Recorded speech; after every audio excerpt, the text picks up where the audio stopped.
பல்லடம் நெல்லையில் பிரதமர் மோடி பங்கேற்ற பொதுக்கூட்டங்களில் திரண்ட கூட்டம் முதல்வர் ஸ்டாலினை பதற்றமடைய செய்துள்ளதாக பாஜக எம்எல்ஏ வானதி சீனிவாசன் தெரிவித்துள்ளார். அதனால்தான் தனது பிறந்த நாளையொட்டி தொண்டர்களுக்கு எழுதிய கடிதத்தில் முதலமைச்சர் ஸ்டாலின் புலம்பி தீர்த்திருக்கிறார் என்று அறிக்கையில் கூறியுள்ளார். தோல்வி பயம் பிரதமரின் முகத்தில் தெரியவில்லை என்ற வானதி சீனிவாசன், பிரதமர் மோடி தமிழ்நாட்டிற்கு அடிக்கடி வரத் தொடங்கியுள்ளதால் முதலமைச்சர் ஸ்டாலினுக்குத்தான் தோல்வி பயம் ஏற்பட்டுள்ளது என்றும் விமர்சித்துள்ளார்.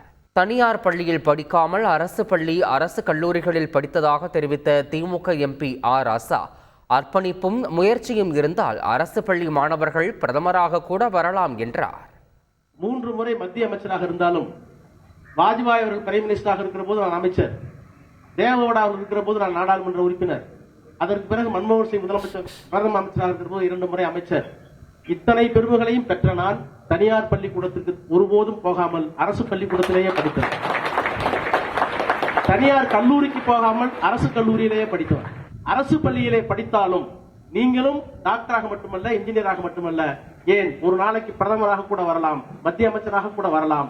முயற்சியும் அதற்கான அர்ப்பணிப்பும் இருக்கிறது. செய்திகளை உடனுக்குடன் தெரிந்து கொள்ள உடனே சப்ஸ்கிரைப் பண்ணுங்க.